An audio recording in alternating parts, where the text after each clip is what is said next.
third video of lesson 2, and we are talking about project stakeholders. Now, project stakeholder management, we do have a knowledge area in PMBOK 5. In this particular video, we will talk a bit about project stakeholders, so we get an initial set or initial framework for visualizing the stakeholders involved in project management, project execution. So things starts with project team. Now, project team may have dedicated members, may have part-time members. Project team may have project management staff and project staff. So project management staff are the people who are responsible for doing project coordination, management, planning and execution activity. Project staff are the people who are dedicated for executing the project. In a project team, you may have a representative from a vendor. For example, if you have outsourced further a good part of your project development work to a vendor, his representative may become a part of your project team, vendor member. Now, if you are a functional organization, or even if you are a strong matrix or a balanced matrix organization, in a project team, you may have a functional manager. They are involved, interested in knowing how project is moving. So you may have functional managers or representative from functional group as a part of a project team. Now, this project team is designated to execute project by a role called sponsor. Now, in your project team, if you are delivering it for an external organization, you may have a customer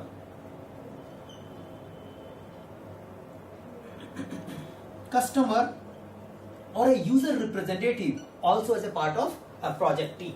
Now, sponsor is the one who is giving a funding and authority to execute this particular project, and there could be various other stakeholders.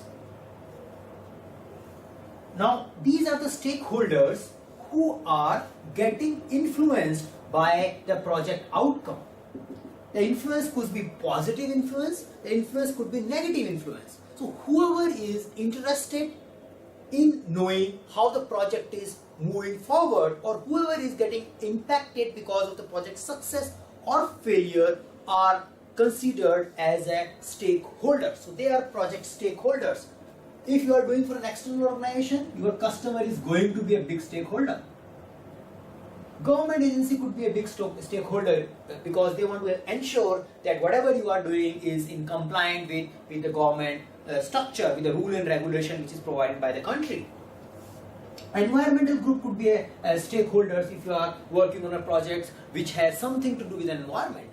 The unions, the labor group or other groups may also become an extra stakeholders because they want to make sure that whatever you do does not impact jobs or their way of doing things. So as a project manager, you should know that who all are your stakeholders, because you need to manage them well, because they can also influence your project execution. If some stakeholder is powerful, he can bring trouble to your project. Now, how to do it? How to categorize the stakeholders under various categories, and how frequently we should be managing them, we will discuss in a knowledge area which is a project stakeholder management. Now, a project team is surrounded by the stakeholders, then you need a governing structure.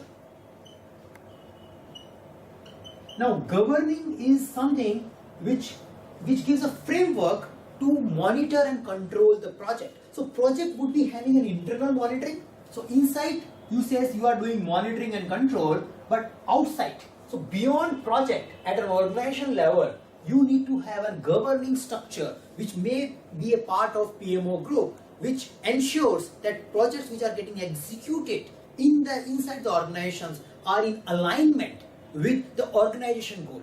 Because project isn't temporary, is there for a one particular output, but the organization has to support that particular output or product in a long term. So the governing structure ensures that whatever project is doing is in alignment with organizational values and organization goals. So these are the three things we should keep in mind, that we have a project team. Project team may have a dedicated member, may have a part-time member, may have a representative from vendors, then we have a stakeholders, and this all is governed by a governing structure.